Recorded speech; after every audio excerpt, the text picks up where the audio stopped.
Thailand used to be the most promising country in Southeast Asia, but now that dream may be over.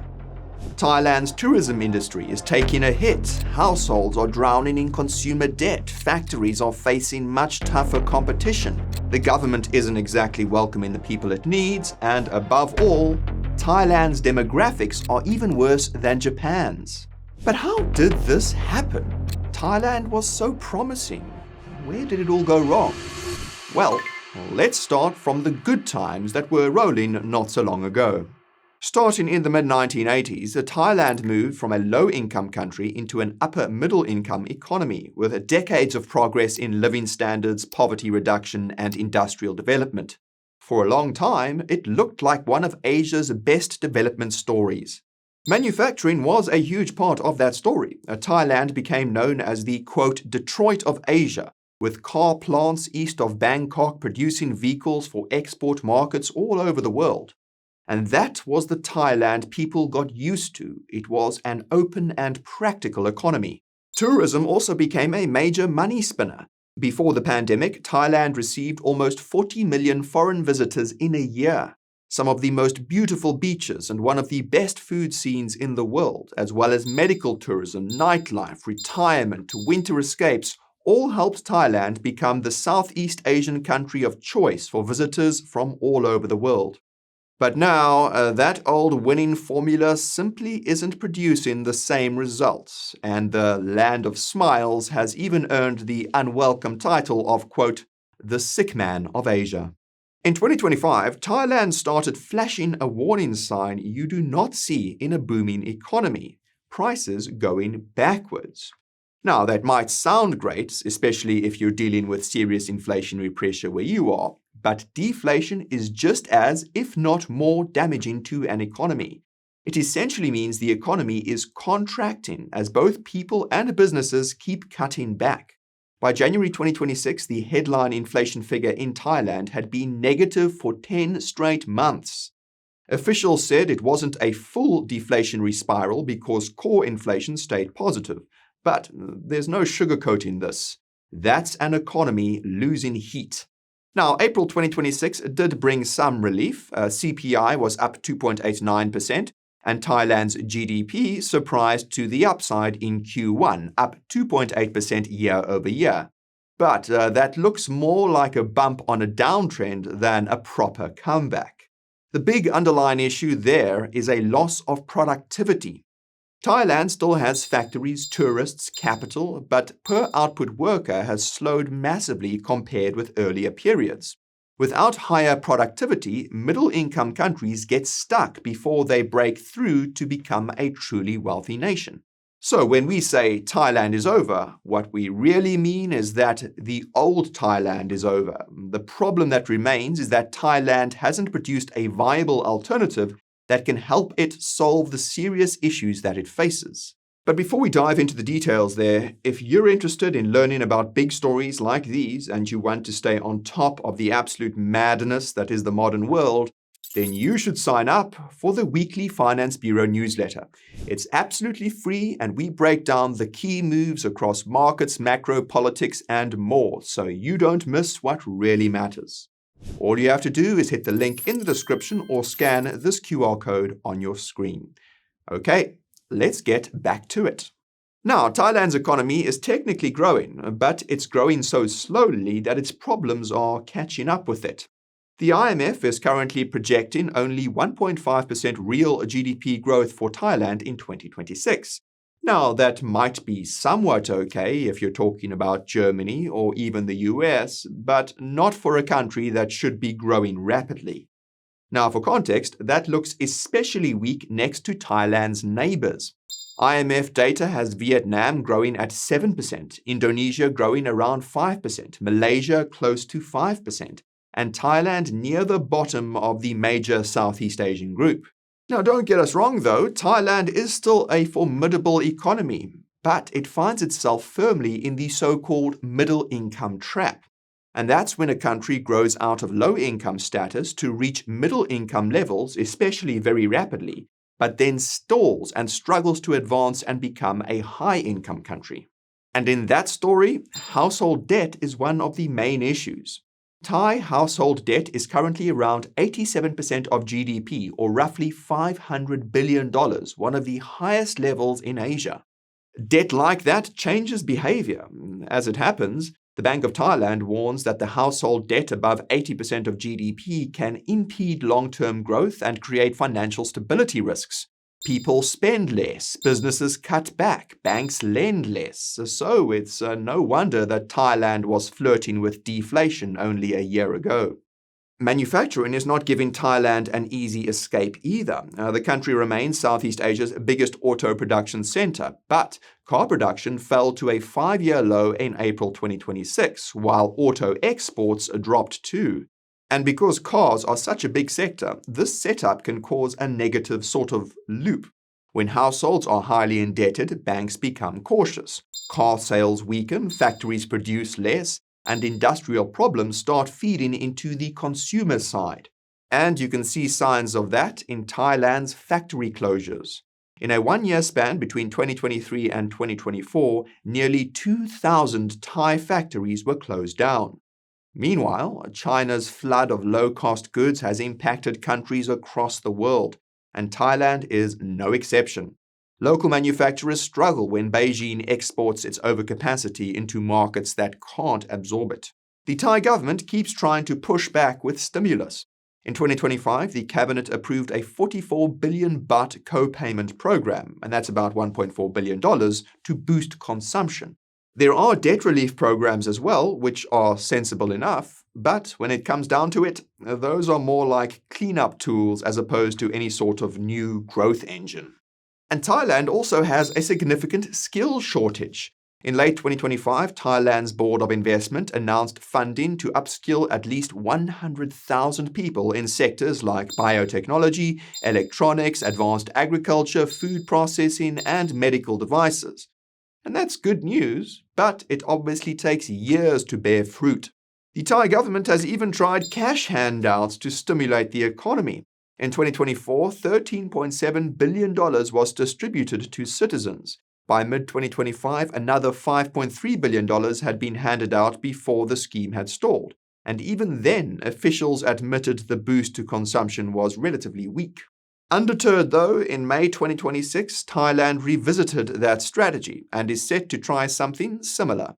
The cabinet approved up to $12.2 billion in emergency borrowing, with over $6 billion earmarked for consumer subsidy schemes to ease living costs. So, Thailand is not short of policy announcements, but it is short of momentum that actually compounds and helps the economy grow. An economy of that kind needs every easy source of demand it can get. And tourism used to be one of the biggest. Even when factories had a rough patch, visitors still came. And when the politics got messy, which is often the case in Thailand, the tourists didn't stay away. But Thailand ended 2025 with about 33 million foreign arrivals, down over 7% from 2024 and down close to 20% below the 40 million visitors it drew before the pandemic.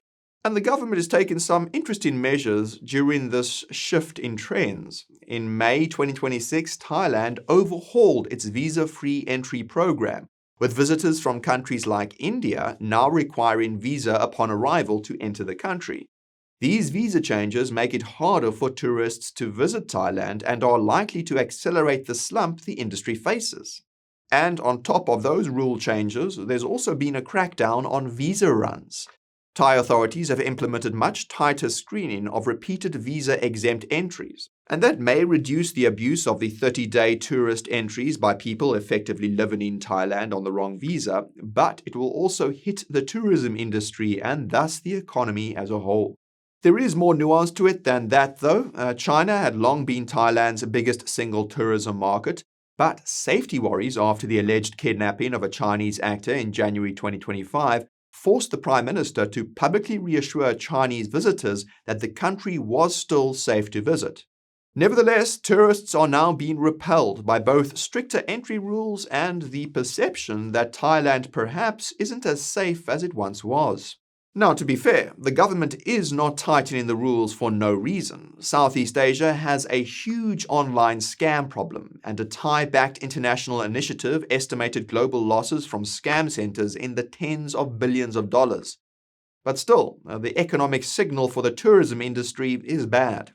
Meanwhile, competitors are taking full advantage of the situation. Vietnam's official e-visa system allows stays of up to 90 days for a single or multiple entries, and that's easy access to another popular Southeast Asian destination that's right next door.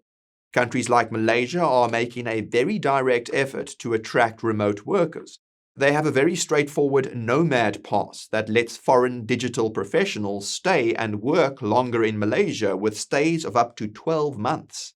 Bear in mind that the long stayers are not just people that sit on beaches drinking coconut water. They rent condos, they pay for healthcare, they eat out, they buy motorbikes, they use the gyms, and they create little streams of foreign income across the services economy. For retirees and remote workers in Thailand, uncertainty is part of the cost. Thailand does have long-term visas other than the typical 30-day tourist visa. But there's still a much tougher entry screening process, and uncertainty over rights to actual work and live in Thailand. In many cases, you won't even be able to open a bank account. As a result, many retirees, business founders, and digital nomads are increasingly looking to countries like Malaysia and Vietnam as they're simply easier to deal with. So, it's no surprise that those countries are now seeing much stronger growth. Thailand used to be a place where a holiday could become a winter could become a routine, and a routine could become the rest of your life. For a country built on ease, small frictions compounding on top of each other can change things drastically. Thailand needs more people choosing it, not fewer, and one core issue makes all of this worse: Thailand's severely aging population. Now, an aging population is not unique to Thailand, but the problem is uniquely bad there. The country is aging faster than many developed economies, but to make matters worse, Thailand is growing old while it's still in the middle income trap. By 2023, more than 20% of Thailand's population was aged 60 or over, pushing the country into aged society territory. At the same time, Thais have lower income, limited savings, mountains of consumer debt, and an incomplete welfare state. People often mention Japan or South Korea as the classic examples of aging population crises. But Thailand is in an even more alarming case. Its total fertility rate has fallen to around 0.86 births per woman, below Japan's 1.15 and close to South Korea's ultra-low 0.8 in 2025. In other words, Thailand is now in the same demographic danger zone as the richest aging countries in Asia. But some newer estimates put Thailand's fertility rate as low as 0.78 births per woman, potentially even lower than both Japan and South Korea. Meanwhile, Thailand's GDP per capita was only about $7,350 in 2024, compared with roughly $32,500 in Japan and $36,200 in South Korea. So, Thailand is now getting old before it managed to get rich. Rich countries can fund hospitals, elder care, pensions, and automation from a higher base. Poorer aging countries have to build those systems while the workforce is already shrinking and voters are already asking for support. A much harder prospect.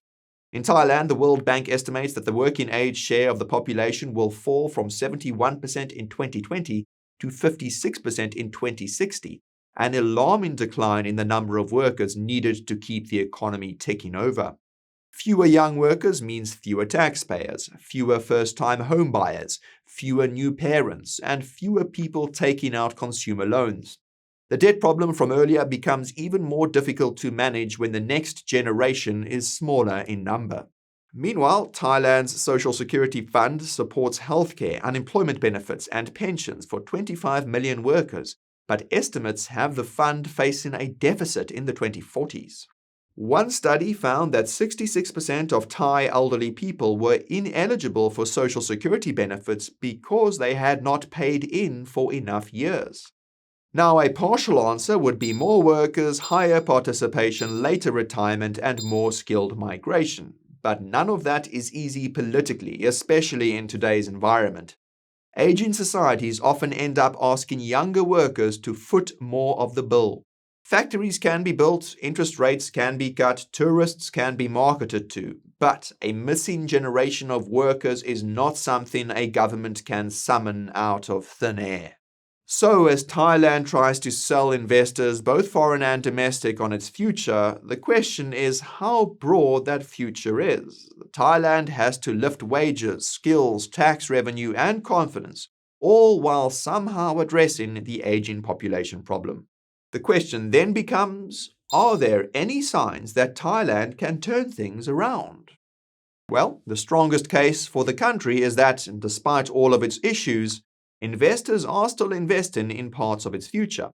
Thailand's Board of Investment said 2025 applications hit about $60 billion across 3,370 projects, up 67% in value. A year earlier, investment applications had reached a 10-year high, driven by data centers, cloud services, and electronics. Many investors still see Thailand as a relatively neutral Southeast Asian base that's good for business.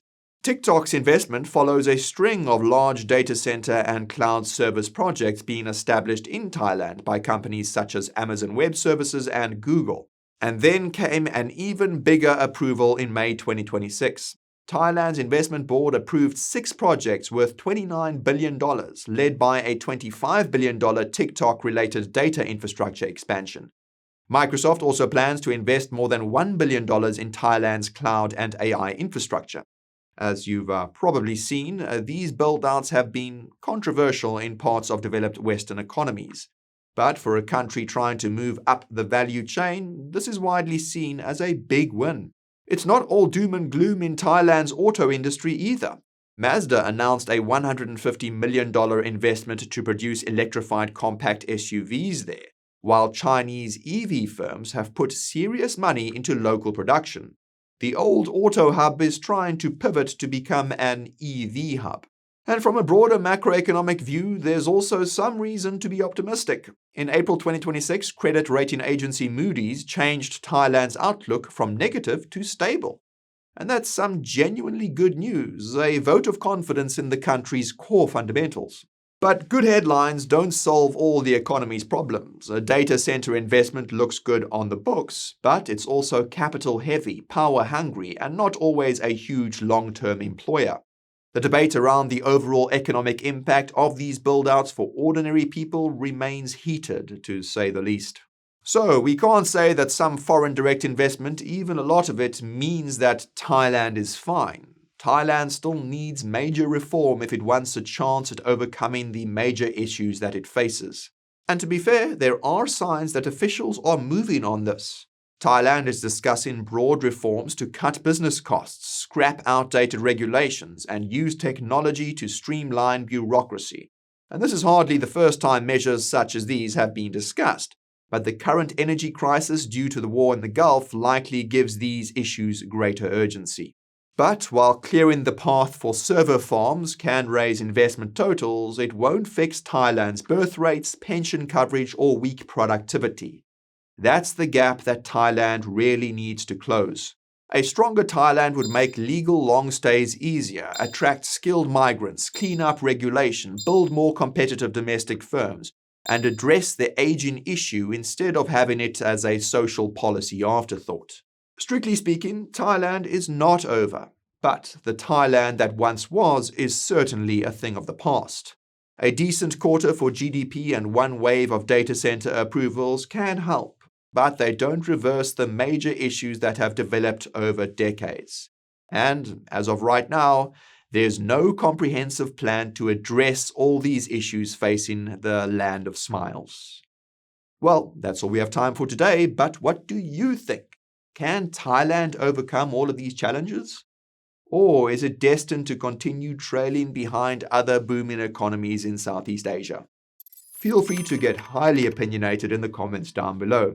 And if you enjoyed this video, you might be interested in learning about how South Korea's stock market is going absolutely insane. More about that in our video right over here. And that's all from me today. As always, thank you guys very much for watching, and I'll see you in the next one. This is Nick, signing off.